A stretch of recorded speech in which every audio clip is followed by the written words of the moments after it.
Gather around, Skull Brothers and Sisters. This is Minnesota Sports Talk, presenting Under the Lights with your hosts, Justin and Dave, next in 3, 2, 1.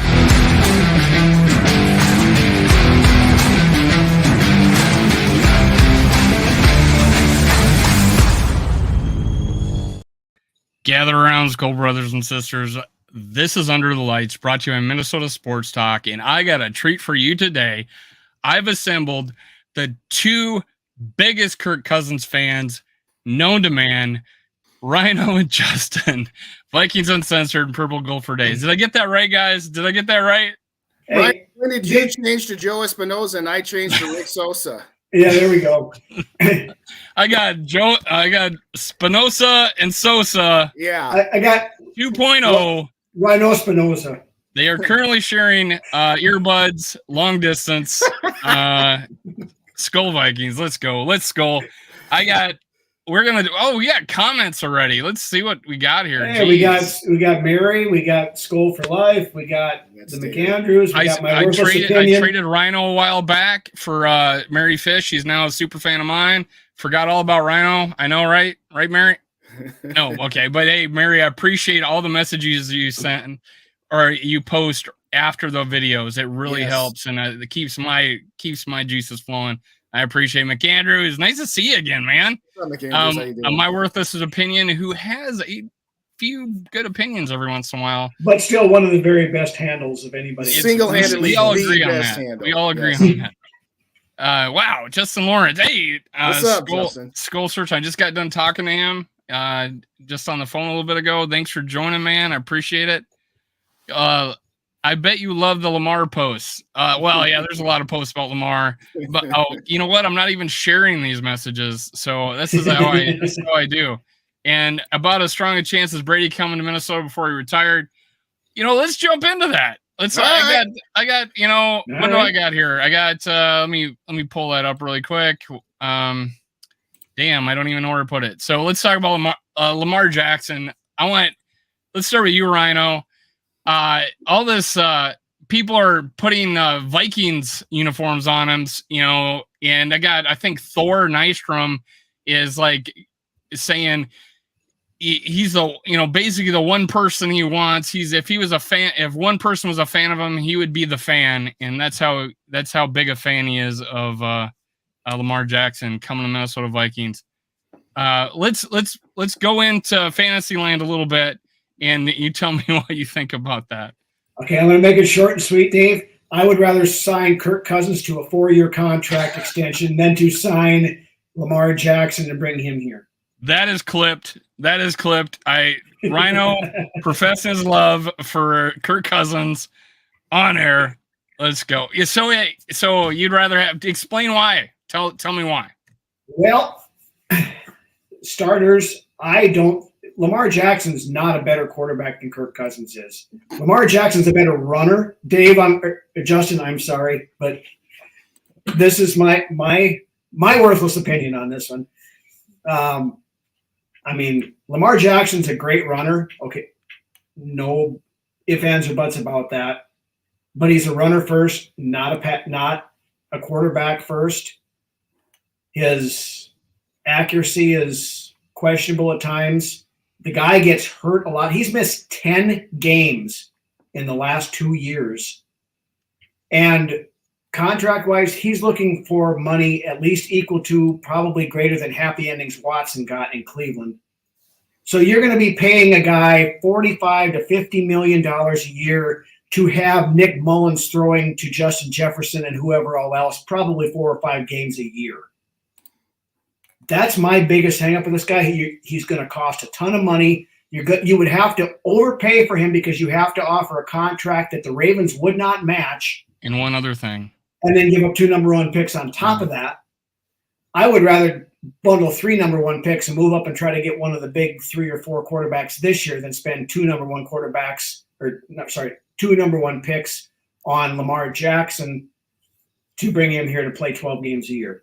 And the price is right. At any point, they could say, and $1. Okay, 45 million a year and $1. $1, and and with $45 million a year and $1, then you have to look at, are you going to be able to sign Justin Jefferson to $30+ million a year, which is what he's going to command next year?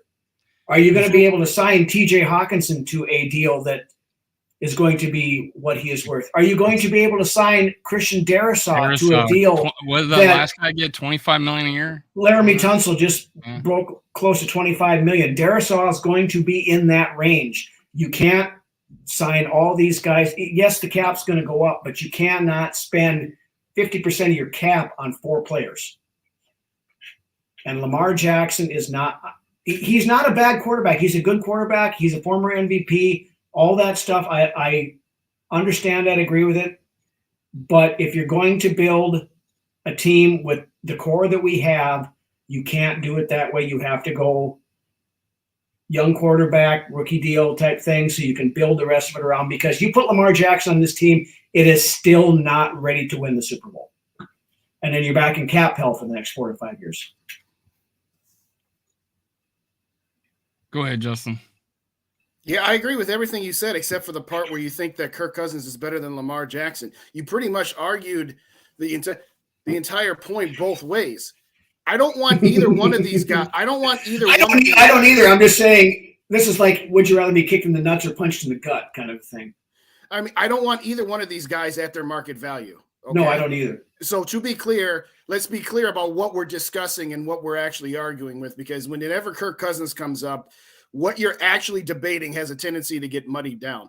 The only thing I disagree with you on is if my only 2 choices are to sign Kirk Cousins to a 3-year extension around 45 to 50 million per, or sign Lamar Jackson to 50 to 55 per, plus give up all the draft picks and all of the salary. Well, I mean, the salary cap is what it is. I mean, whether you're talking Kirk at 45 to 50 or Lamar at 50 to 55, it's the same issues. Okay. If you put a gun to my head, I'm going to take Lamar because he's younger. I'm going to take Lamar because I believe that both Cousins and Lamar have certain deficiencies that the others don't. They have certain advantages that the others don't.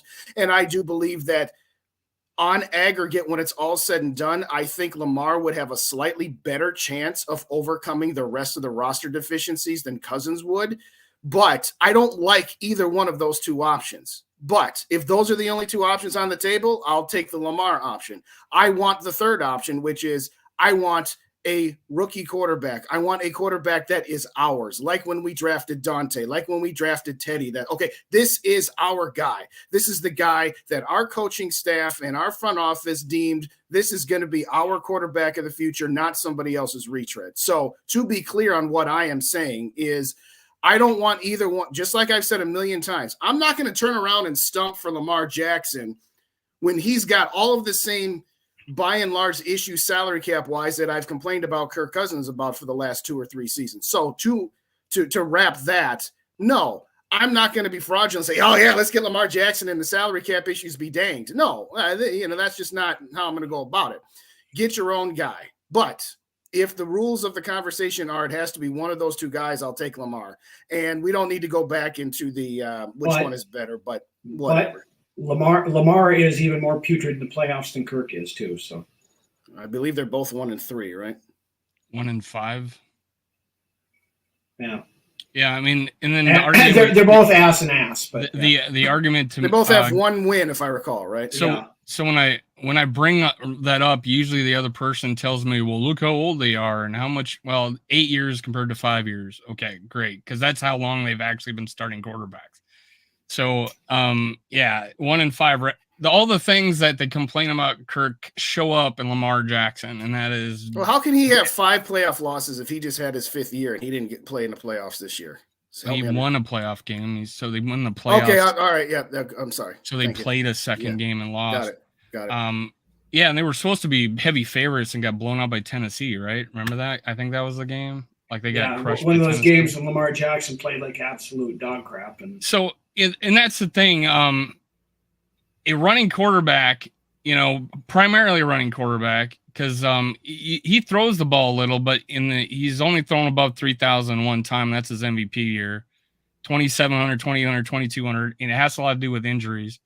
Touchdown wise, I saw someone have a graphic today on Twitter in comparing Kirk Cousins to Lamar Jackson because this, and it was Kirk Cousins 100, a little over 100 touchdowns, Lamar Jackson 60 combined rushing and throwing.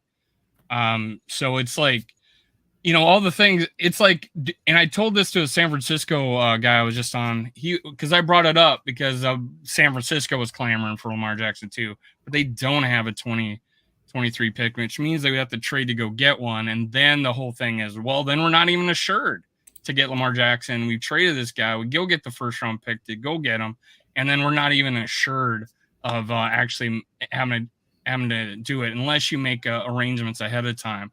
But I made the point to him. I says, do I want a Kirk Cousins at 35 million, 40 million for 17 games, or do I want Lamar Jackson for 45, 50 million for 13 games? And I think that goes along with your point, Rhino.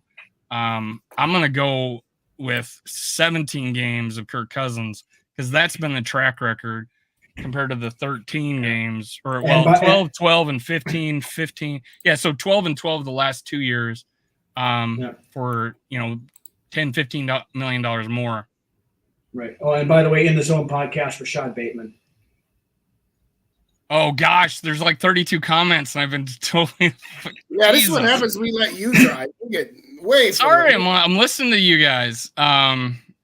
All right. Bandito Suavecito. Yep. It's fodder. It doesn't make any sense. I agree with that. Yeah, I totally agree. Well, what's up, everybody? I know we saw Rap earlier. Warlord. Bump your damn head. Yeah. And he takes the playoffs every year with no weapons at wide receiver. And so, and this is the thing. So, good point.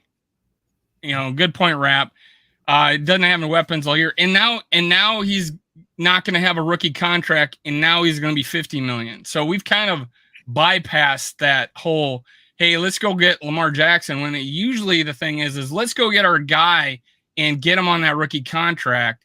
That is always being told to me. And then Lamar Jackson comes available and they're like, throw that shit out the window. Let's go get Lamar Jackson with the cap hell. Yeah, but here's the flip side of that, Dave. Every one of the Kirk stans wants to say, well, the reason he didn't do anything in Washington is because he didn't have any weapons in Washington. And so we have to somewhat. I don't talk about Washington. I talk about the Minnesota Vikings. That's the same argument that the Lamarites are using here for bringing him in here. He doesn't have any weapons in Baltimore. I don't care. I don't want either one of them. Well, again, that's why I said let's be clear about what we're discussing. Right. Is that I think I don't want to speak for Dave, but Dave, would you agree with what we said? Is that we want the third option, that if we were going to make a move like that you'd rather go the rookie route, or where? I would, and okay. I think I watched Purple Daily today. They think they pretty much think the same thing. Well, actually, I think Mackey said go Lamar Jackson, but. Yeah, Judd said, he'd rather go after the rookie, and he's even talking about Hendon Hooker. I know Declan was real. Yeah.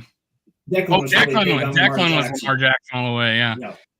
If we lost Kirk, I would have to take Carr or Jimmy G before Lamar. I wouldn't go there necessarily, but Carr I might.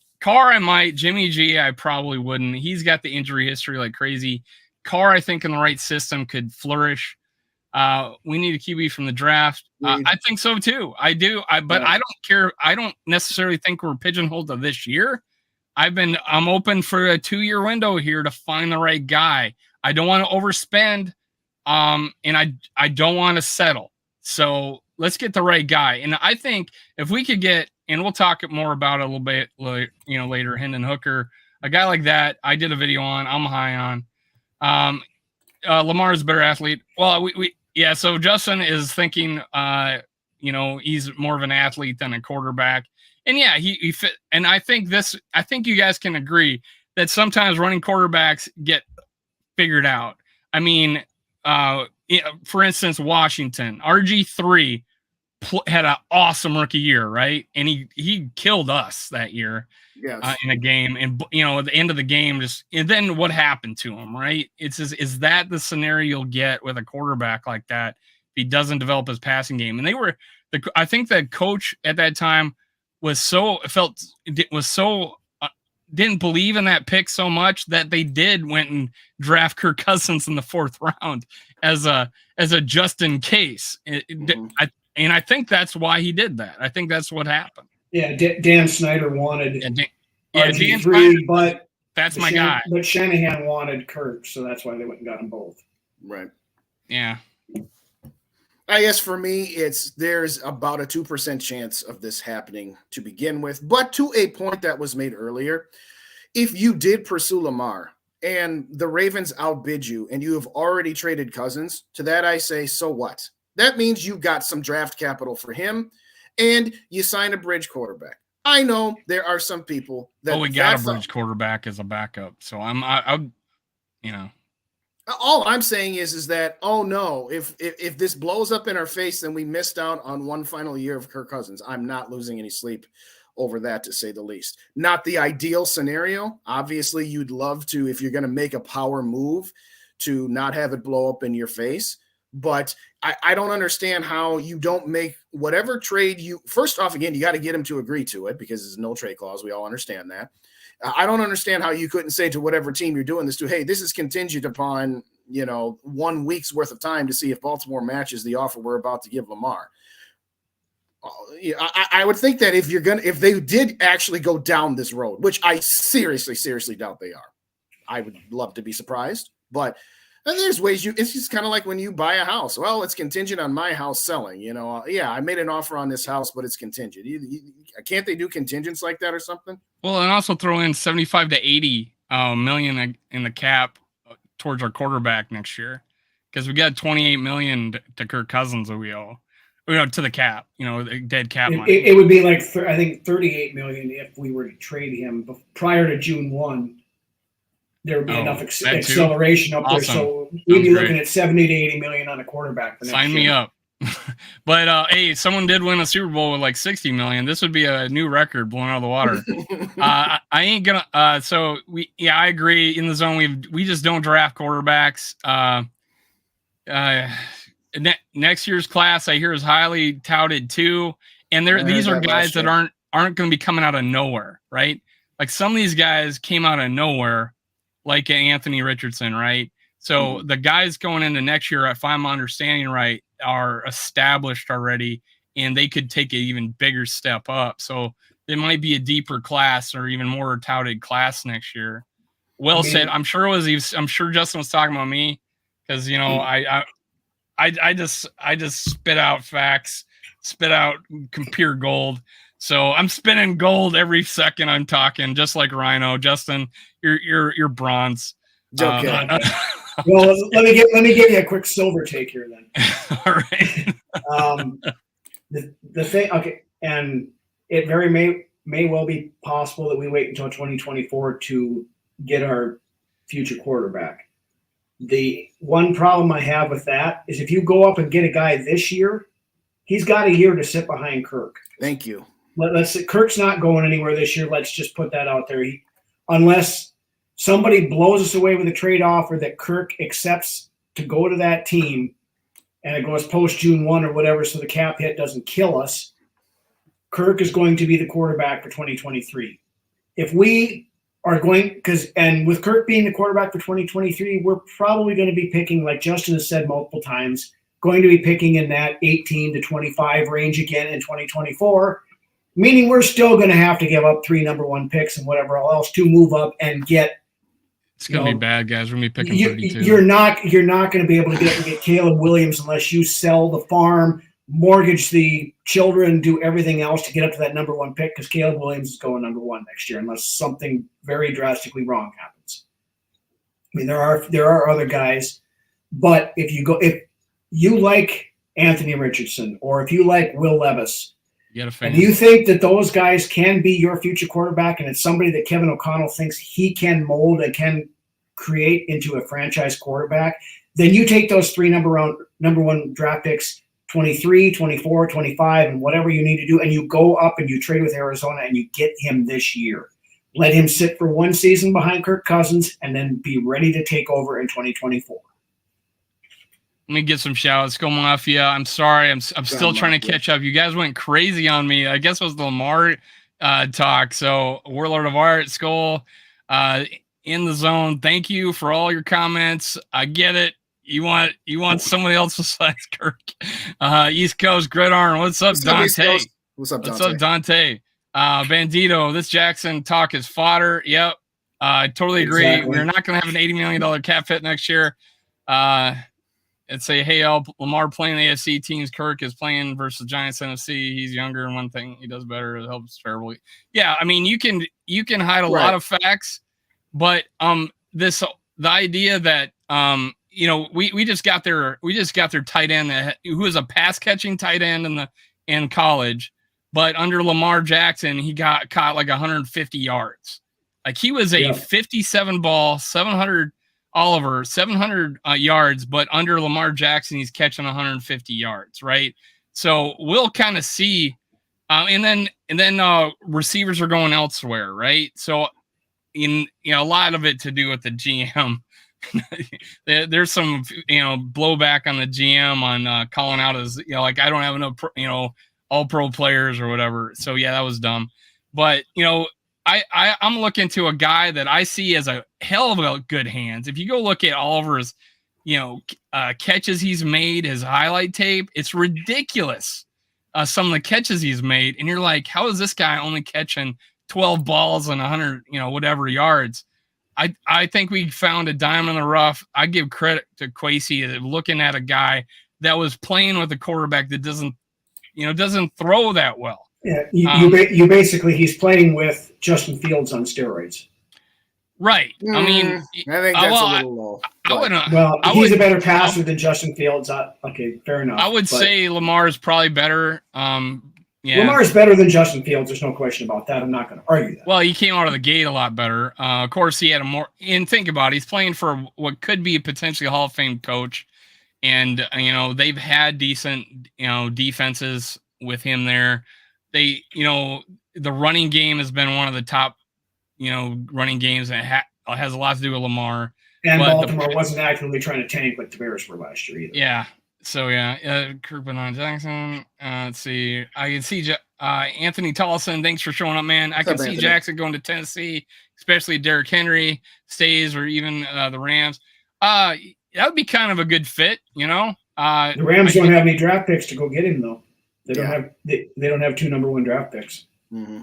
But the Tennessee, I was talking about Tennessee. Yeah, but to a second point, if the Rams get rid of Stafford, the Rams don't have a number 1 draft pick until about 2035. So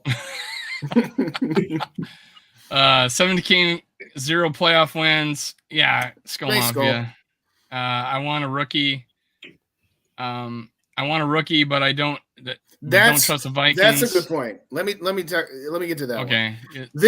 One. Justin, go. This is part of my reservation at this point.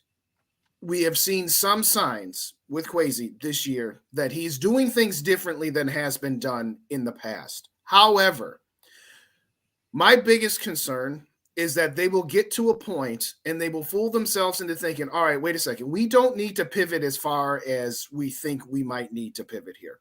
I don't care at this point what they do this year, whether they take the quarterback this year or whether they plan to take the quarterback next year. I've said it before.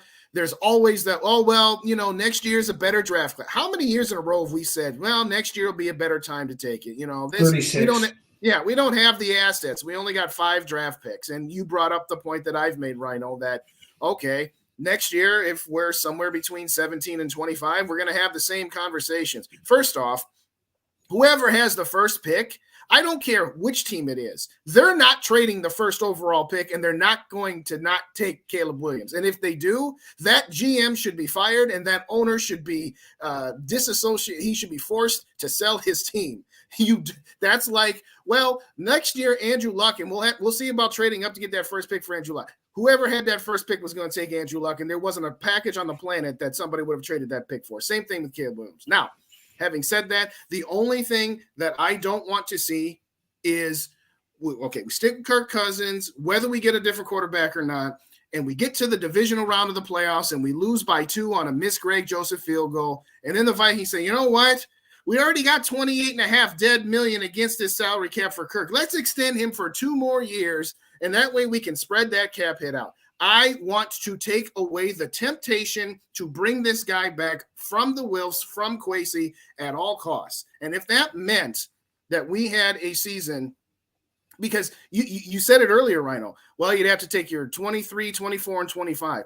Or you could take 23, 24, and you could just trade Cousins now in whatever draft capital you got. That way you don't have to give up another first-round pick. Again, that would have been a better conversation 2 weeks ago before this signing bonus / roster bonus conversion was done. But all I'm saying is at this point, I don't want them to have the temptation of saying, you know what, let's just run it back one more time, because there'll be more excuses next year. There'll be more excuses next year. Let me add, speaking of excuses, one of the biggest excuses to get rid of Kirk Cousins is that he's kept us from getting all these players, which I've touted to being, basically a good tackle or a good guard. Like we could go get a $10 million guard somewhere, and that would put us. But anyways, Kirk Cousins we were not going to be able to build a team around him because we don't have any cap space. Now, let's say Kirk Cousins does stay at the same level he is, and we did extend him. We're looking at $120 million. It's probably less now, and if we extend Kirk, it would be less. And then the following year, 220 again, it would be less because we would extended people of cap space. Isn't that what we were saying Kirk was keeping us from? We're in a situation now where we got a quarterback that we could go draft one, have him sit behind him. What is wrong with a young quarterback sitting behind Kirk Cousins for 2 years while we got all that cap space? I just don't see. Because I don't see that. I don't see that. Get rid of him. Let me just finish my point. I don't see the words "get rid of him at all costs" when we have a potential really good situation over the next, I think, this year and the next 2 years of building this team while we still have a Pro Bowl caliber quarterback behind the wheel. I don't see this as a problem. I don't know. Go ahead. Well, if you, and I'm going to steal Justin's thunder here because I pretty much I know where he's going with this, is if you're content with wild card round, maybe divisional round, fine. I'm not. Is the rookie going to get us there? Questionable off the get-go, but here again, and to the contract stuff again, okay, yes, Kirk contract, yada, yada. It was not just the Kirk contract. It was all of these other bloated contracts that we are now jettisoning this year, the Adam Thielens, the Eric Kendricks, the redo of Harrison Smith, all these things that Spielman and company saddled us with. I mean, we still got Dalvin Cook on the books that I still think is going to be gone before the trade deadline at some point in time. The contract stuff, and I never argued this quite as much as some people did about, but the thing with Kirk's contract that I will say is it made it harder to manipulate the cap around because he did not have any non-guaranteed money in there on a short-term contract. So you would have to add in void years. You'd have to do this other stuff like we've had to do just to make it work. Look at Pat Mahomes in Kansas City there. He signed a 10-year contract with this and everything. But the thing of it is, the way it was set up, they're maneuvering money every year on that contract to allow them to do other stuff because it's a 10-year contract and they can spread that stuff out. On a 3-year contract or whatever, you can't do that. The Vikings don't want to commit to Kirk for another 4 years, or I don't care if they may be thinking, well, maybe another year or whatever. I think if Kirk's camp would be, up for a 1-year extension, I think the Vikings probably would do that. Mm-hmm. But Kirk also knows that this is his last shot probably to get a big dollar contract. He doesn't want to waste 1 year of that signing a 1-year extension here. If he could get a 4-year extension with the Vikings at $45 million a year, I think he takes it. I think he probably retires a Viking. But in those 4 years, I also there is some precedent behind this. There is some precedent behind this because he did, do the, he did play under 3, 1-year contracts with Washington because the last right, but you have to remember he was also 7 years younger at that point in time. He's reaching the point now where this is his last big contract. And then he also was recently stated to one of the other guys that was going up against this, and I forget which player it was. It says, "Don't be afraid of the, don't be afraid to bet on yourself." But, yes, but betting on yourself when you're 36 years old is different than betting on yourself when you're 26 years old.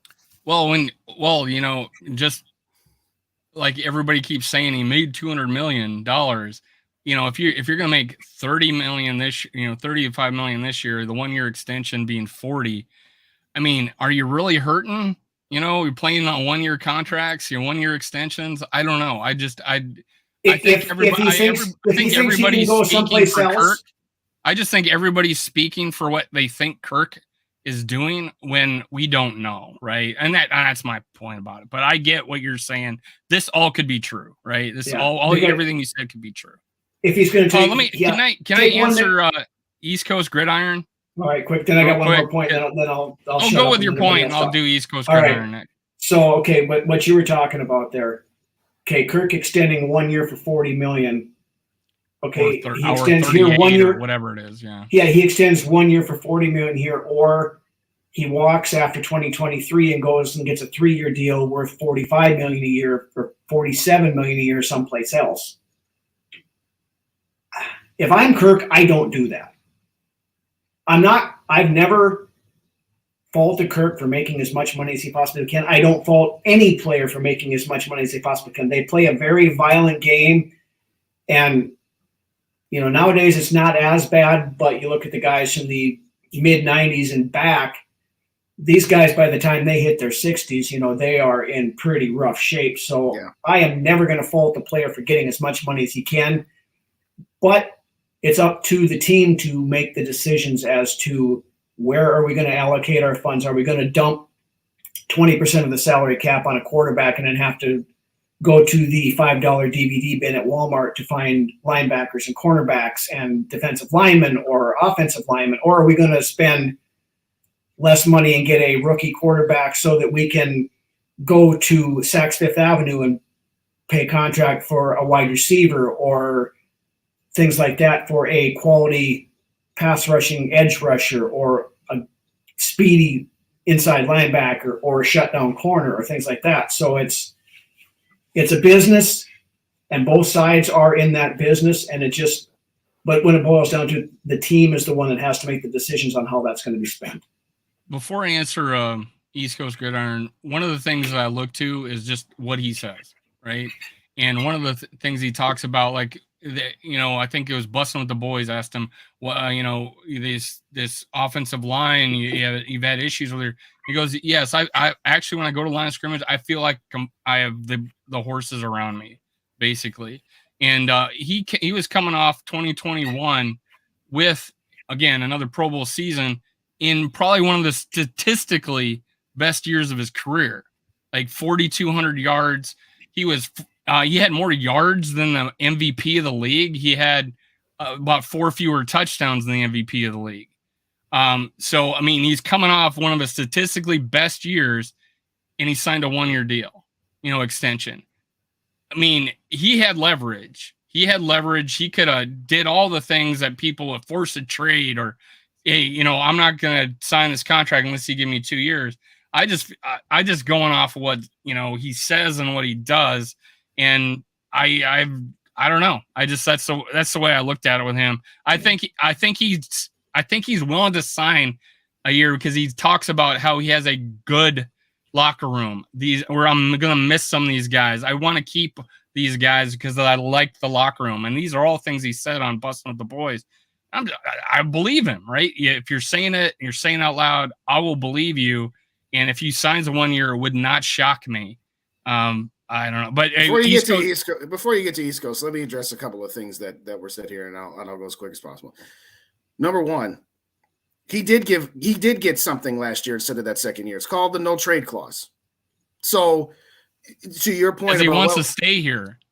Great, but that's still a benefit he was given. So let's not downplay it. You said, well, he only signed for 1 year. No, he signed for 1 year plus he got a no trade clause. So he maintained some of his leverage because he wants to stay here. No, he wants control of what he wants to do in this instance for now. He didn't want to get traded to Houston. Thank you. Exactly. Now, circling back to the original question, which was, what is so wrong with keeping Cousins for another year? Nothing. I'm saying there's nothing wrong with having a young quarterback sit behind Kirk Cousins for a year or two. I'm just simply weighing whatever advantages you have of letting a quarterback sit behind a Kirk Cousins for a year or two. I'm weighing that against whatever draft capital you could get for Kirk Cousins that will also allow you to additional resources to help rebuild your team and to put a better team around whatever quarterback X is. I'm not saying you're wrong. I'm not saying that, one side or the other is more right than the other, but it's not about what's wrong. It's I'm weighing it against we don't have as many draft assets, and it's not outlandish to say, well, if we're only going to keep Kirk for one more year and we're going to draft a quarterback this year, there are advantages to letting that quarterback sit behind Kirk. I think there's only so much you can get out of that. I think sitting for a year is more about sitting with Kevin O'Connell than it is watching Kirk Cousins. So whether really, yes, you don't think Kirk Cousins quarterback's good? I didn't say that. Okay. What I'm saying for the development of a rookie quarterback who's not, in theory, going to play a down, I'm saying he's going to get more in that, for want of a better term, redshirt freshman year by the tutelage of Kevin O'Connell than he is watching Kirk Cousins. Question there. So I love Kevin O'Connell. Yeah. What quarterback did he tutelage? Well, what young quarterbacks did he tutelage? There's some young. All right, so I guess we'll throw out that guy. What was his name that won a Super Bowl with the Rams? Oh yeah, that Stafford guy. Oh, he was the quarterback coach? He was the offensive coordinator. He was there, and that's what we were sold last year when we brought Kirk Cousins in, or excuse me, Kevin O'Connell. You're talking about Matthew Stafford. You're talking about Matthew Stafford, who was probably 11-year vet at the time, but you're saying a young guy will learn. Yeah, I get it. KOC is probably going to be pretty good what they hired him for. At developing quarterbacks, and he'd probably be, and I believe equally in that you can learn from Kirk Cousins. I think I didn't both say are you true. can't. I just said that I would say that I'm going to put more stock in being coached by Kevin O'Connell for a development of a young quarterback than I am watching Kirk Cousins. You, me, and Rhino watch Kirk Cousins all the time. That do anything for us. Okay, I'm somewhat joking, but my point is that I got Dante hands. I throw too many interceptions. Yeah. All I'm saying is that it's a balance between whatever can be gleaned from watching Kirk Cousins versus whatever can be gained in draft assets by trading Kirk Cousins. That's the point of contention, not, should this quarterback be thrown in right away? Obviously, if this quarterback is watching Kirk Cousins or watching Joe Bag of Donuts, Marcus Mariota, for example, clearly he's going to probably learn more watching Kirk Cousins. I'm just saying, is the difference between those two entities, those two quantities, is that difference worth whatever you could get from a draft standpoint for trading him? That's all. Anyway, get to East Coast. We've made which him completely leads into Hendon Hooker, yes, who is going to be long in the tooth by the time he does get to play. And he's saying that his knee injury is probably worse than people think. He's asking me, probably because I brought him up, what I like about Hendon Hooker. And my thoughts is we do want, everybody wants, and I don't think anybody doesn't want a mobile quarterback. He is athletic. If I'm not mistaken, he had like 700 yards rushing. But what more impresses me on top of that, he's had 2 back-to-back good years throwing the ball with very few picks. There's talk about Tennessee as this wide open, long people are getting wide open. He's just hitting them, whatever. 10 yards per, I think, per throw is amazing. What I like more is that I see him throw off script a little bit. He throws from different arm angles. I've seen someone actually say that he doesn't, and that's what he's kind of worried about. That was Sims. Not Phil Sims, but his son. What's his son's name? Chris Sims saying that's one thing I don't necessarily like. He shows it at times. No, man, I seen him roll up to the left, throw sidearm as he's going to the left and hit a guy up the seam. No problem. If he can make throws like that, in fact, he gets he gets more and more. He's one of the more accurate long quarterbacks down the field. It's said that you'd rather underthrow a guy than overthrow a guy. And I compared it to, Teddy Bridgewater, who overthrew people. And he didn't have the strongest arm, but he overthrew people all the time. I think it was because of the way he threw the ball.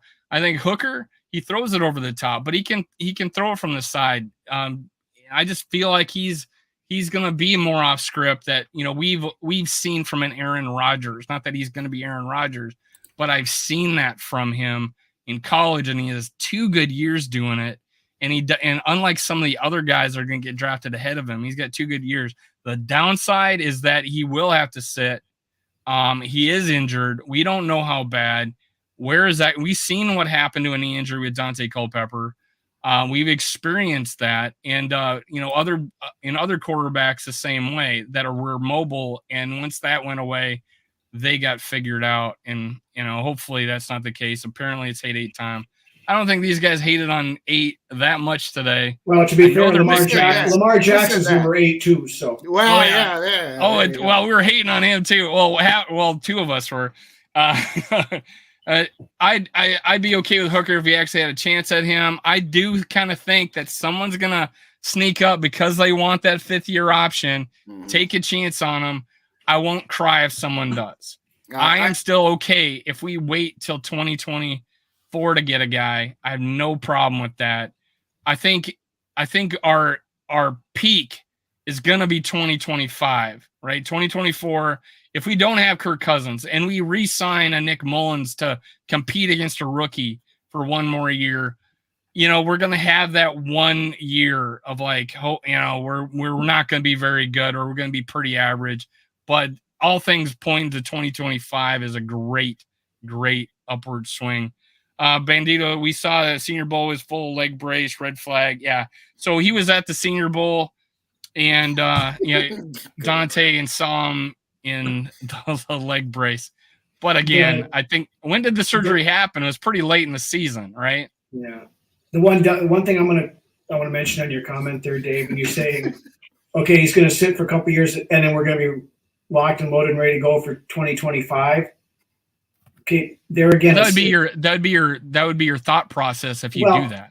Okay, but just bear with me here a second. This kind of feeds into what Justin's been saying, that it's always next year or the following year or this, that. If we do it, take care of it this year, 2024 can be our year. Not, well, we're gonna just semi-maintain status quo in 2023 and let's see what we do. We might get. Well, we got a quarterback under contract with a cap hit. We're not just going to get rid of him. But, and I'm not saying Kirk is gone. I'm saying Kirk is probably 95% chance that Kirk is quarterback for the Vikings in 2023. But if you make that move and you go up and get an AR-15 or whichever one of those top 4 guys that you like and you think you can get, you go up and get him and he sits for a year, he's ready to go in 2024. So we're not pushing off this window of opportunity to 2025 and beyond again. It's that window can open in 2024 when you re-sign Justin Jefferson to his $30-some million contract, when you have TJ Hawkinson on his new deal, when you are about ready to have to re-sign Christian Darrisaw.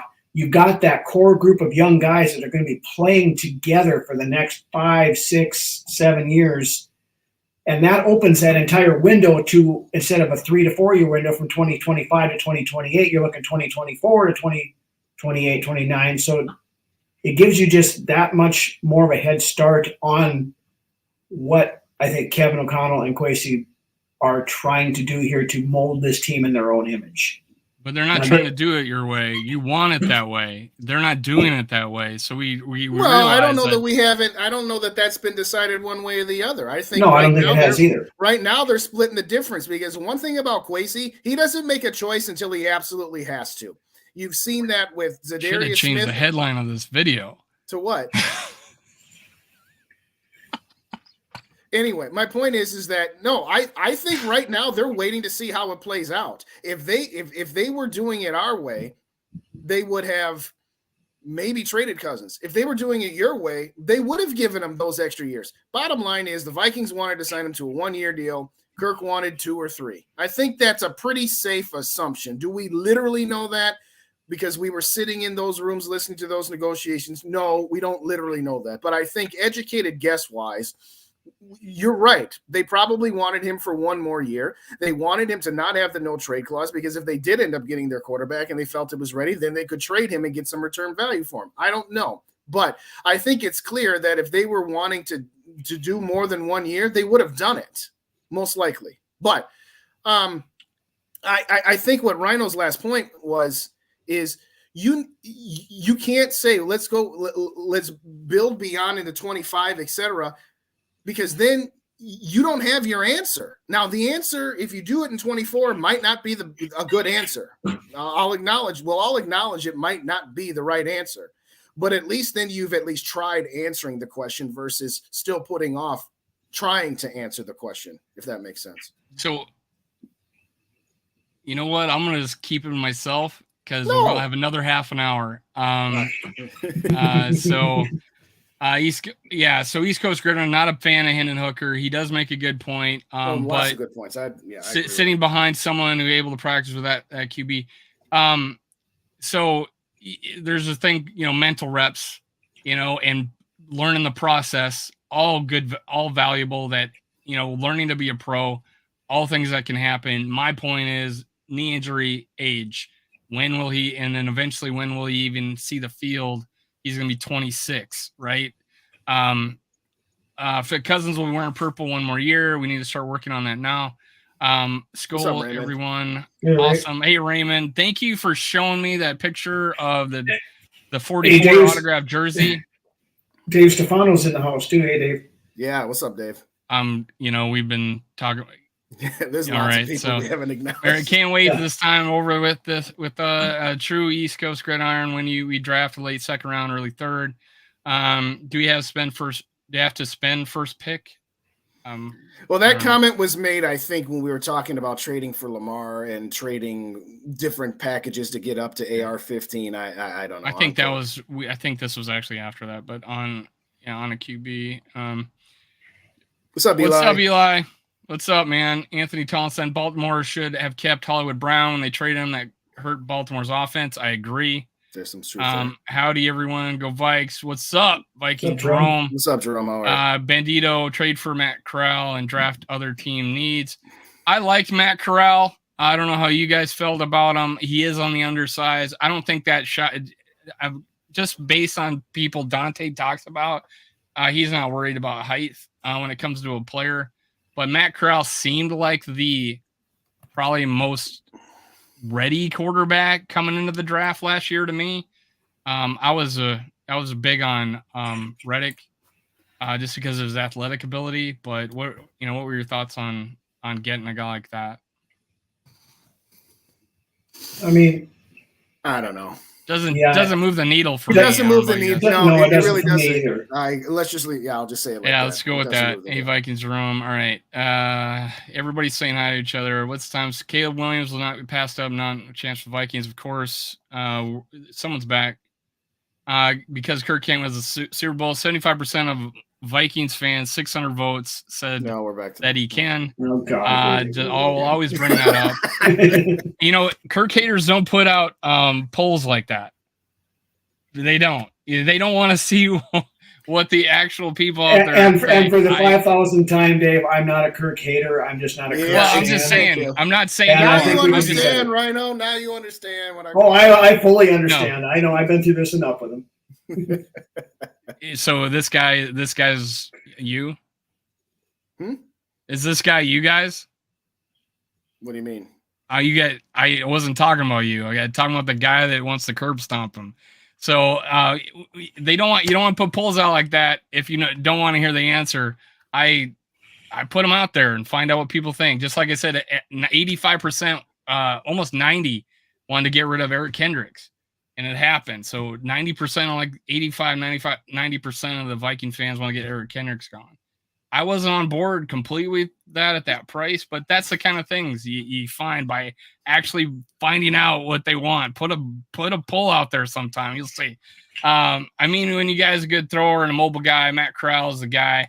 Panthers want to shop him. Hey, it's a what thought. Would it cost? A 5th round pick? Yeah, I don't think it's going to cost much. Would he get drafted in like the 3rd round? Probably third. I don't know. He was later than that. I think he was. Was he the 5th? I think he was because Malik Willis was like in the 3rd round, and that's true. That's I thought, and then Riddick went. Is it Riddick with Atlanta? Is that Riddick? No. I'll say this. Ritter. Desmond Ritter. Yeah. Desmond Ritter. It was in the 3rd round too. I think that was Atlanta. I thought like 2 or 3 guys went in the 3rd round. Yeah. I'll say this about Corral. I'll definitely take him over Zach Wilson. Yeah. Since there was some conversation about bringing Zach Wilson to be the backup. I wonder who said that. I can't remember. There's a guy I know that's in love with. Yeah, all right. Hey, 50 minutes into the video, we're finally gonna talk about what I. All right, current free agents: Chris Boyd, BC Johnson, Irv Smith Jr., Duke Shelley, Shannon Sullivan. I think every one of us would pick the same guy on this list who we would bring back on 3. 1, 2, 3. Duke Shelley. Boyd. You want Boyd? No. No, of course it's Duke Shelley. But I'm gonna mess with you, Dave. Right. Of course, Duke Shelley. We don't need to. Next. But hey, we're bringing people. We brought Schlotman back. So is there another guy in here besides Duke Shelley that we'd even consider to bring back? The only guy that veteran minimum. I was joking, but the only guy for veteran minimum out of this list besides Duke Shelley that I would even consider bringing back is Chris Boyd. Only for the we need people on special teams and depth that we can sacrifice. I wouldn't take Shannon Sullivan back if he decided to play free. I wouldn't either. He's probably the least. Chris Boyd can play special teams. Yeah. I mean, Irv Smith Jr. as a 3rd tight end, not bad, right? No, I mean, for a veteran minimum, it's still all right. He had a good season. We just one good season. Nothing else, Dave? Oh, go ahead. We just signed a tight end too. We don't need another one. We've still got last guy. We got Ellison. Hey, we got if someone gets hurt, we could put him in there. But no, I'm Duke Shelley, Chris Boyd. Honestly, BC Johnson would be actually a nice little 4th receiver. Right there and right there. No more 84s. I don't care. Yeah, what's the deal? Is Oliver going to be 84? He dang well better not be. Anyway, Patrick Peterson, Dalvin Tomlinson went. I guess Patrick Peterson did not have void years, right? So no, he had 1 void year. He had 1. It was a minimal amount. We're not going to get anybody. It was a minimal amount. We're not going to get any extra picks. No, Wade released, Eric Kendricks, Adam Thielen, Cameron Dancer. Big news. Adam Thielen did not say that they're going to win a Super Bowl this year. I think that's when people jump the gun on that one. But he did say the reason he went to Carolina was to play with Andy Dalton. Yes. Which Andy Dalton probably will not take a regular season snap. No, the rest of the context. What was the rest of the context? The rest of the context is I came to Carolina because they offered me a decent chunk of money and I will be the number 1 wide receiver. But I can't say that. So I'm going to say stuff like I could see this team winning a Super Bowl. And I was really impressed with the signing of Andy bleeping Dalton. Right. And that's what that was. When it all boiled down to it, Thielen's not concerned with chasing a ring. He's not concerned with playing for a contender. He wants to go out. He's still got that underdog mentality. And I forget who I heard talk about this the other day, but it was a very good point. That it might have been Judd, but he has this underdog mentality. He still wants to go out and prove people wrong, prove people that he is not washed up. Mm-hmm. He still has something left in the tank. And Carolina, especially after they traded the only wide receiver they had to the Bears, Adam Thielen is probably wide receiver 1 on the Carolina Panthers. No doubt. No doubt. Now, here's some thoughts. Because how many times have you said or heard that we want to go get our young quarterback and win a Super Bowl while he's in his rookie contract? Yeah. What pick does they? What's your point? What's your point? Where are you going? What pick do the Panthers have? Number 1, and one of the things he says is Andy Dalton can develop. He could mentor. I don't use a different word. A young quarterback, and also his leadership skills or whatever. The players will follow him. He said, but Isn't this what you get? Isn't this what you want the Vikings to have? A number one quarterback.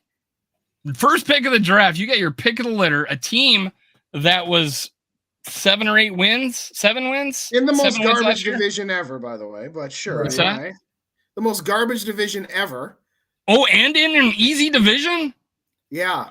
That would what you got a rookie quarterback that's going to be the number one overall pick. You can have under a rookie contract where you can sign all these guys apparently because you can do that with rookie quarterbacks. Isn't that the situation you guys been clamoring for? And if Thielen apparently agrees with you, I'm not saying Carolina isn't going to contend for that division, but the 3 of us and 5 other guys could contend for that division. Yeah, they that's also an exaggeration, but but year 2, year 3, how long do you think Thielen thinks he can play? He probably thinks he can signed a 3-year contract, so apparently at least 3 years. And now you got that situation that everybody seems to clamor for. If we're going to go after a young quarterback, is that, hey, now you got a 3 to 5 year window and the best rookie quarterback available.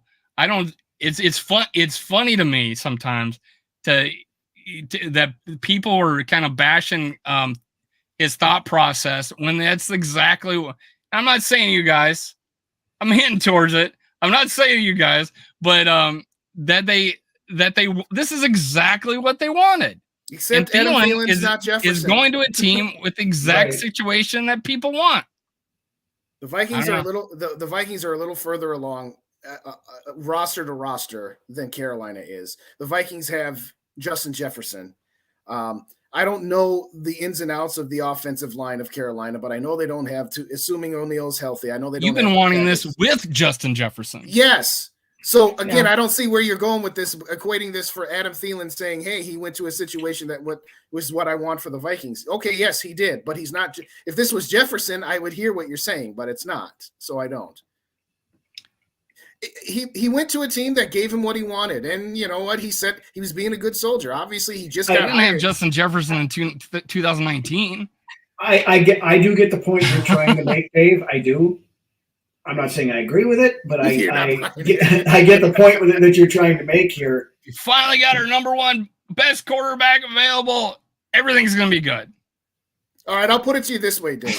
If the Vikings had the number one pick and whoever Carolina takes, do you think that the situation that Carolina becomes is the same, better, or worse than if it was the Vikings taking? No, I think we're in a great situation. And if we had 3 years of Kirk Cousins with all our first-round draft picks, we have all our first-round draft picks. What's the Kirk next Cousins slide? for 3 years. Here we go. Kirk Cousins for 3 years with all of our draft picks with the cap relief coming up the next 2 years. Yeah. I think we're in a much better situation. We might make the divisional round one more time. I think we're a much better situation than the Panthers. I agree, guys. We are in a better situation than the Panthers. Mm-hmm. Yeah, Rap, we all know that Dave wants Kirk until he's 70, so we are. Thank you, Mary. Which I never did. Never said that, ever. I said I preferred a 1-year extension, and I wouldn't cry if we had a second. But, hey, Kirk is not the answer, never will be. Thank you, Phil. Yeah. Because Kirk can't win the Super Bowl. Did I already do this? Let's see. Kirk building gone after the season. There we go. Kirk could win a Super Bowl on a team like San Francisco where the quarterback doesn't matter.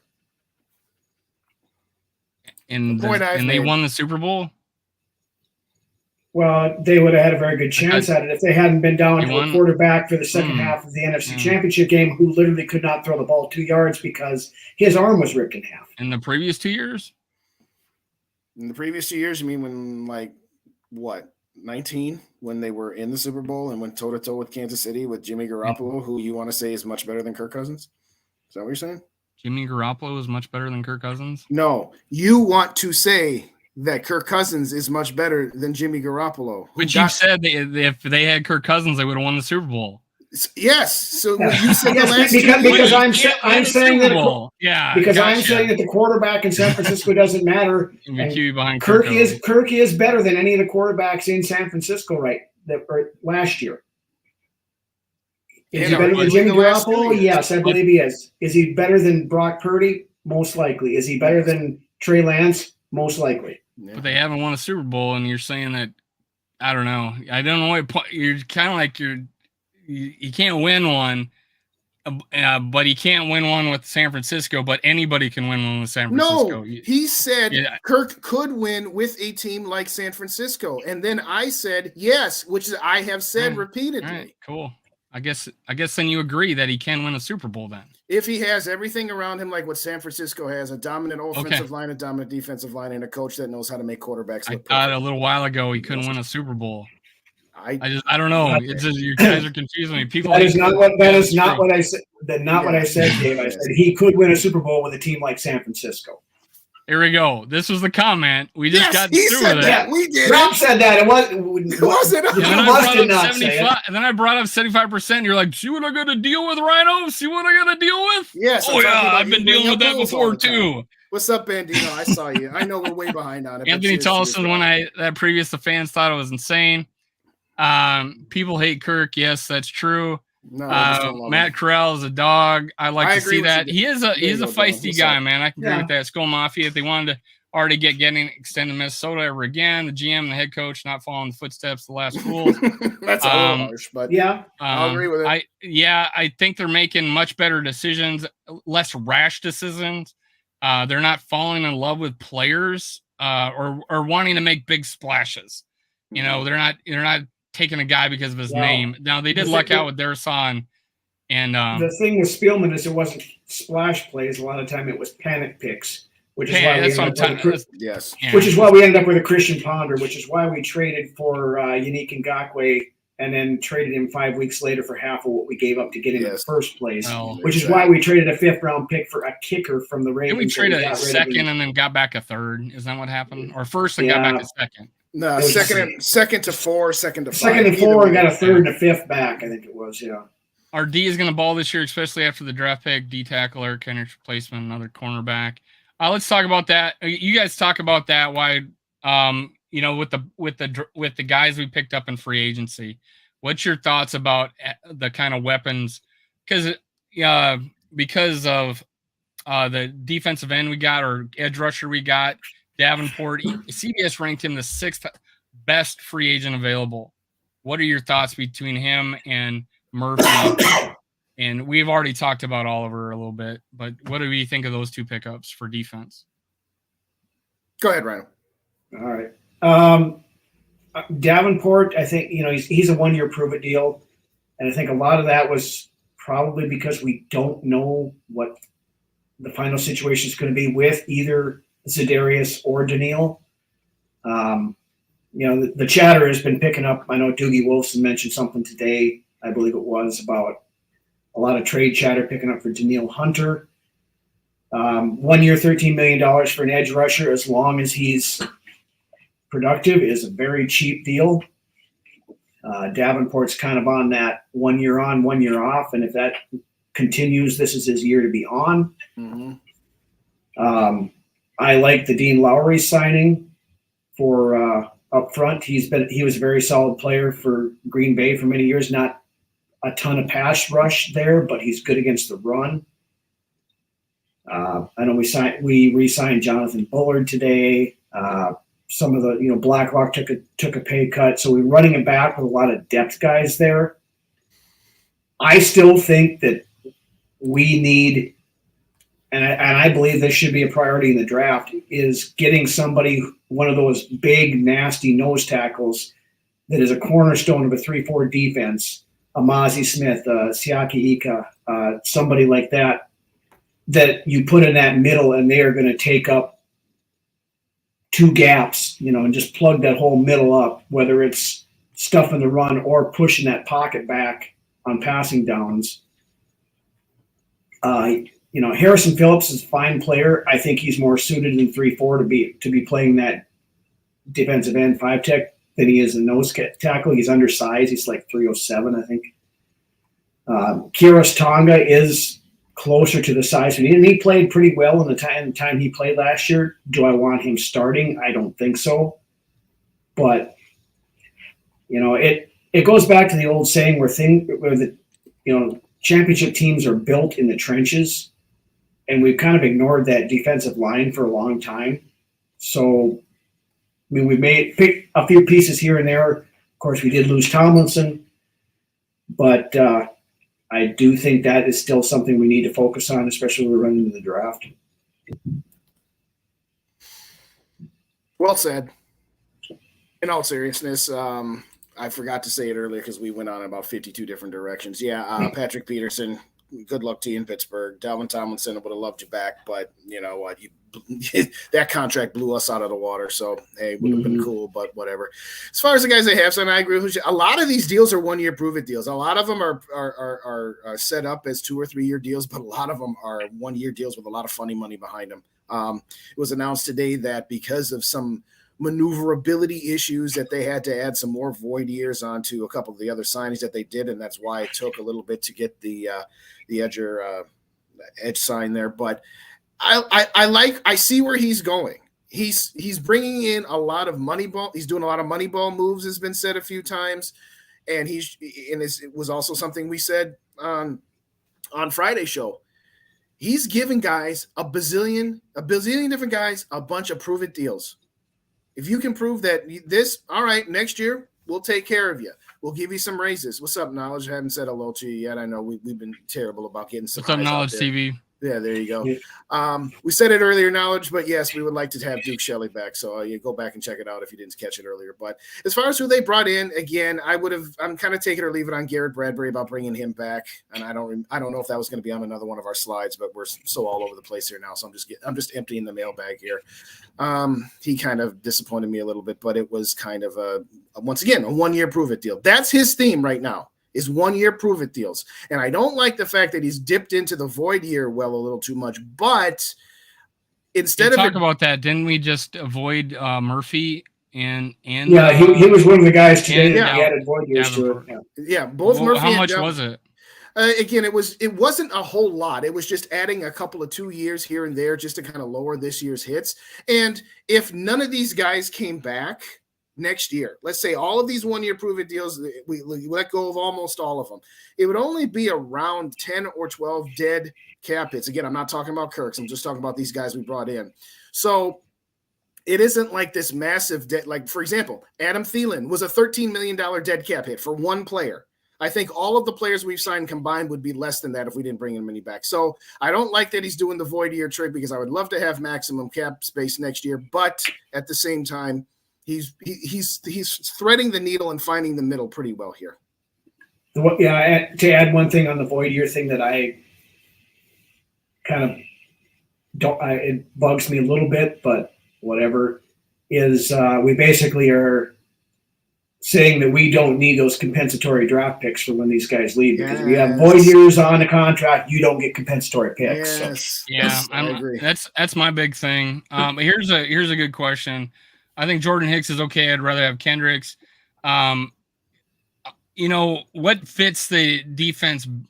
I think either one would have worked out because they're different, and then Flores could have used each one to their strengths. I think with Hicks, they're bringing it as a downhill, downhill run defender, and this guy can blitz. I just bring the first game of the year where he folded Aaron Rodgers in half. That was purely on him reading the play. He saw his running back wasn't coming out, and he attacked. And so, Aaron Rodgers wasn't going to be able to dump it off, so he attacked.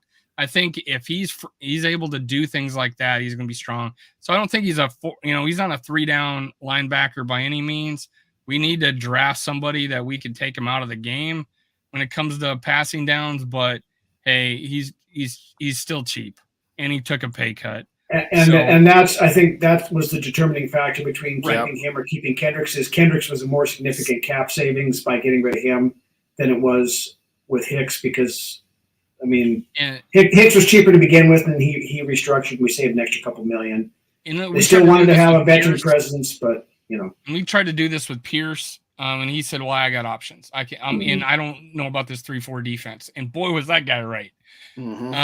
So I'm like, that guy was the smartest guy in the room in that meeting. He left. He did the right thing because it was bad, but who knows? Maybe it would have made us better. But I think Hicks. Writing on the wall. Could he have made the same money somewhere else? Possibly. Maybe. But I think I think the reason why people stay and want to stay is because I do believe we have a destination franchise ever since we built the practice facility after the stadium, but more importantly, the practice facilities. And I think Kurt posted something the other day. I asked him to send me a ball a fresh ball to throw with, and a box shows up and he's got freaking 10 footballs in it. Well, I mean, Chris Carter replied to that. He said, I retired 20 years ago, and they still send me balls if I ask for them, he said. So, well, that's good franchise. Yeah, absolutely. Absolutely. Oh, I don't know if that's, good. They're consistent. All right. Yeah, exactly. If the Vikings are nothing if not consistent, I think we'll give them that. Absolutely. Yeah. Oh, God, what was I going to bring up? Oh, I also put Mecole Hardman as someone to talk about because we are having talks apparently with him, it has been reported. This is probably more legit news than Lamar Jackson, which we spent way too long on, and Kirk Cousins. But yeah, Mecole Hardman, does he make? I feel like I'm gonna let you guys talk, and I'll tell you what I think. Justin, you go first this time. I'm kind of take it or leave it. Again, if it's another one of those short 1 year prove it deals for not a lot of money, I'm okay with it. I'm not holding my breath, and I'm not thinking, wow, if we got this guy, here we go. I don't know. He didn't have a whole lot of production when he was with Kansas City. It was okay. He's okay, maybe. For me, I'd rather draft a wide receiver than get that guy. But I'm just kind of taking it or leaving on it. Again, short. I'll say this: would I rather sign him for a minimum 1 year deal versus giving 10, 15 million to Odell Beckham Jr.? Yes, I'd rather have Hardman, but at the same time, I don't want either one of those guys. And again, if they got him, great. But you know what remind me of? It reminded me of when we traded for Jalen Reagor. When we traded for Reagor at the beginning of the season, I was like, oh, okay, solid depth guy. And you know what? He wore out his welcome in Philly, and maybe we can turn him into – that's my thoughts. What do you think, Rano? I'm kind of in the same boat. I mean, Hardman's biggest asset is his speed, which, I mean, that's what I want out of our – whoever we get for wide receiver 2, I want somebody who can take the top off the defense to let Jefferson and Osborne and Hawkinson do their thing at all parts of the field. Mm-hmm. But again, with you, I don't want to spend $10, $12 million on a guy like this when we can go get somebody in the late first, early second round, you know, a Zay Flowers, a Jalen Hyatt, a Quentin Johnson, one of those guys, you know, that Addison from USC is another one. It's kind of funny. Before free agency started, you know, on Vikings Uncensored, we've been doing our mock draft roundup every week usually, and up until free agency started, buying away cornerback. Now, sneak peek for this Friday's episode, it's a different position on now that it seems like most of the mocks are going towards. You want to find out what it is? Check us out on Friday, and we'll show you. But I'm not going to give away all my material for tonight. No, of course not. No, and I'll throw. Rat put me under this guy, but I'll throw Tank Williams into that mix as well. Now, granted, he would not require a first round pick. He'd be somebody that if you did do some of your trade backs, you can get in the second round. But I agree. I don't want a just okay guy. If we're going to bring in a wide receiver, I want a guy like the guys you mentioned, somebody that's got speed, take the top of the team, but at the same time, somebody who, with all due respect, I want somebody who's going to be able to challenge KJ Osborne for the number 2 spot, because I like KJ as a 3 and I don't like KJ as a 2. Mm-hmm. And it's real easy to keep KJ at the 3 if you were to draft somebody that you can immediately say, no, this guy's good enough to be the 2 opposite Justin Jefferson. That's what I want from our next wide receiver that we get. Especially when Osborne's coming into last year's deal too. On the side note, that as well. All right, but just one more thing on that, just for the kind of tie in what we've talked about. The 2 players that I want to draft just for name only is Hendon Hooker and Kayshon Boutte, so you can have a Hooker Boutte connection when you're throwing the ball. And then they get those pictures where they're sitting on the bench together, right? Yeah. That's hilarious if that happens. I want it now. I'm aiming for it. But there you go. For me, Mecole Hardman is a gadget guy. I think like you said, Jalen Reagor, but better. And I think he probably this means Rager's gone. That's what it means to me. We don't need redundancy there. Rager's after that Indy game where he just almost screwed it up for us, which makes it even a bigger miracle that we won that game of the way he played that game. He was gone after that, and the only thing he did was return punts. And he maybe had one more good one the rest of the year. And he muffed a couple probably after that. Ran backwards a couple times. Well, yeah, there was one, yeah. But still, I would rather have him than ISM returning punts, who's never returned a punt since in college. That, but we traded away a pick for him, which sucks, which we need now. But Mecole Hardman, I think, didn't he have like a big play in the Super Bowl, if I'm not mistaken? And I'm like, hey, this guy has some burst to him. I just think he's a better gadget player than Rager. I don't think he would be our number 2. I don't think he takes over that position, but we would be better. How much is he going to cost? And that's why we're having talks with him. And it might be one of those.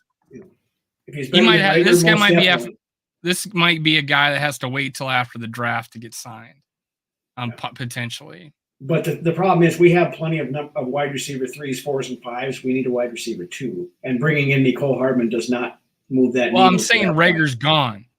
I understand that, but that still doesn't solve our problem of wide receiver 2. I know, but that's why I'm hoping. I'm all for getting a Zay Flowers. Let's talk about that. He was actually a mock to us in one of these drafts. I think it was the college guy. What's his name? The game day guy. I think what's his name? Herb Street. No, never mind. I can't remember the guy. Daniel Jeremiah did this guy. Yeah. All right. So Daniel Jeremiah did a draft pick this guy as our guy. This week Jeremiah had Hendon Hooker going to us. Is it Hendon Hooker? Then that's what said Vikings Mel Kiper today. Mel Kiper had Zay Flowers then. Yeah, one of these guys. Yeah. Anyway, doesn't matter. Moving on. Man, I'm sorry. Hey, G-Mac, what's up? Sorry. Okay. Zay Flowers, I'm pretty high on this guy. I did a video of him, and I'm legit thinking that he is a first round talent. I don't doubt that. I'm sorry, I don't have him here. Let me get Zay Flowers, not Schmitz. Where is this guy? All right, I just passed him up, and I actually have the right logo. But he's like a 5'9", 5'10" guy, but this guy has stop and go. I think he can run routes. He's fast as shit. He's like a water bug. This is the kind of guy who would make a splash for us. I think he would be a legit number 2. I personally love a taller guy. Everybody would, but this guy is Percy Harvin written all over him. I think. I know Dante thinks because Dante loves Percy Harvin from East Coast Gridiron, but I made this comparison before. But I think he's right up there. I really do. He's 5'10", right? Yep. I think he's 5'10" tops. That's what his memories are. Yeah. I if he was there and they took him, I'd be happy. One of the things about him, though, they talk about, he's got this crazy ass vertical, and he fights for the ball. So he in the college tape, he's actually winning 50-50 balls pretty regularly.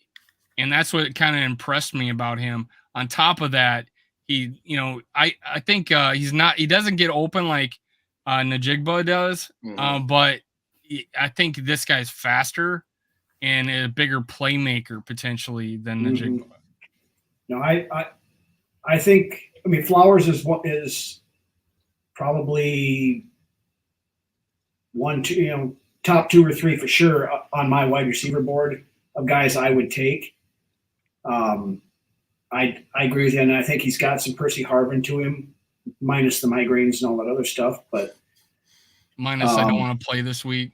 Yeah, exactly. But minus my 5th grandma just died. Yep.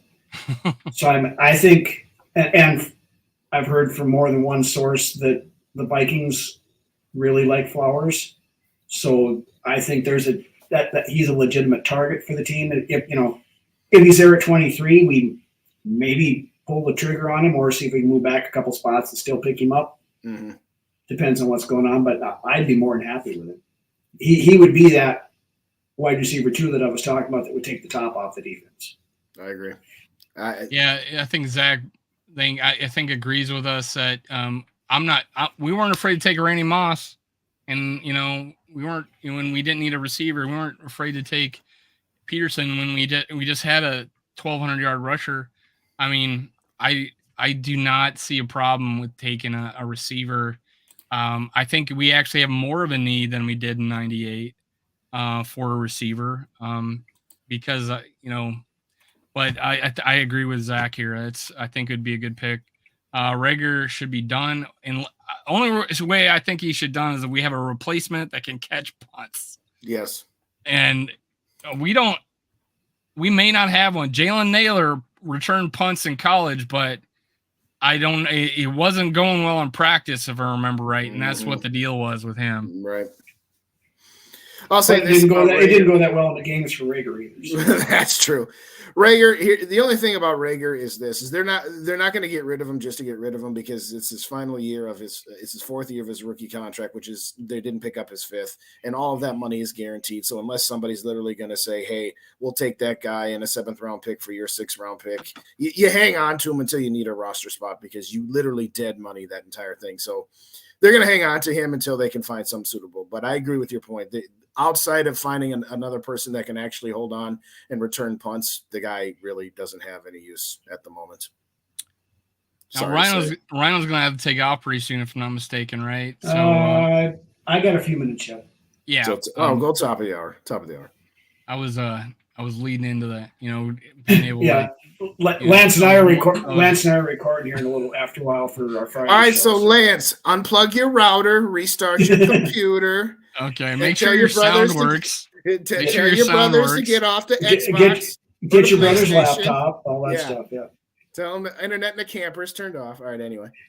Well, what grade would you guys give him? I've heard anywhere from a D+ to an A- based on commentators out there. Who are we talking about? Are we talking Quasi or Lance's internet?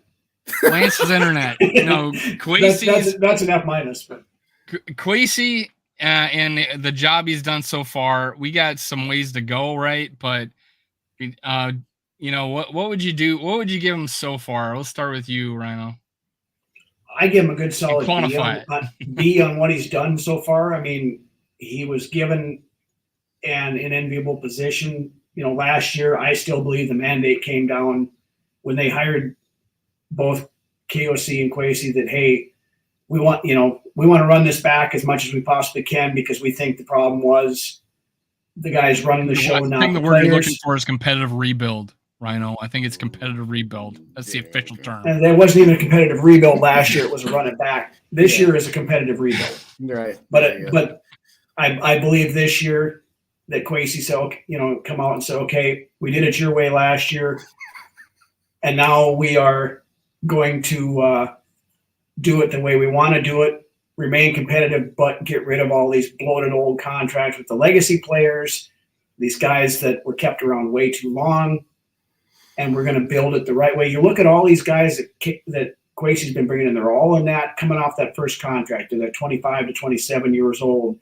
And he's signing into short-term deals, like Justin mentioned earlier, that are not going to hamstring us for the next 5-6 years. They're going to, they're 1 to 2 year proven deals, maybe a 3-year deal, but stuff that is team friendly on the cap side to where if they don't work out, we can get out from underneath it. Just like the Bradbury thing.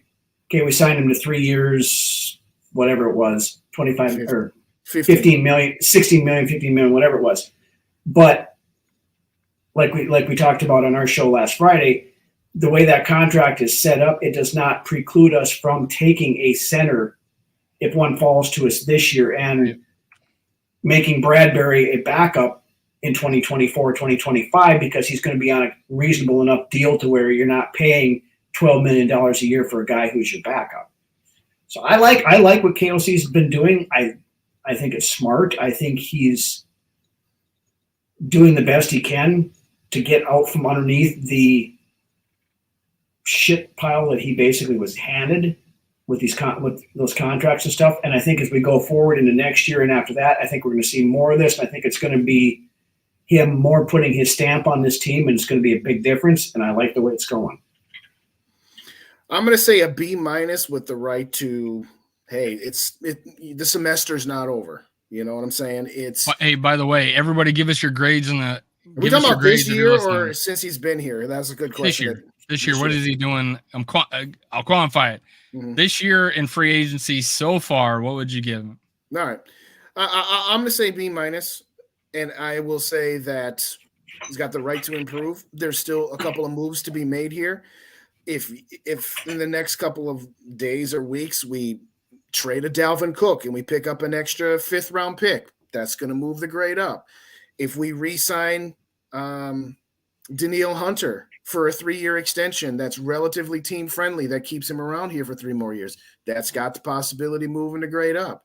I think that I'm trying really hard, and I know your preference was to say for this offseason, but until the draft comes around, I'm still going to have that stench of first-round draft horror from last year. Now, I'm going to put this in the context of, I think I said this on Friday. It's like when you're getting a haircut and it takes you an hour to get your hair done, or ladies, you got 2 hours in the salon. You can't judge your haircut halfway through the process, because sometimes halfway through it looks like garbage. Right now, I think it looks solid. I'm not going to jump up and down and say, wow, this has been outstanding. But I think he's done a very, very good job so far. And like I said, part of me wants this Zadarius Smith, Danielle Hunter, and Dalvin Cook thing to be done so that, all right, we can kind of just not think about it until we get to the draft. But he's holding on to his cards. Like I said earlier, he doesn't make a move till he has to. So, but I'm going to say solid B- right now with the right to improve. Yeah. So I've been thinking B- all this whole time, but there's a curve involved. And the curve I'm thinking of is because I didn't expect shit. I didn't expect nothing. And the fact that he brought back guys that I thought were gone, that he brought them back for a reasonable price, right? So, our center, I mean, I thought he was gone for $10 million somewhere else. That was what we were being told, right? The market.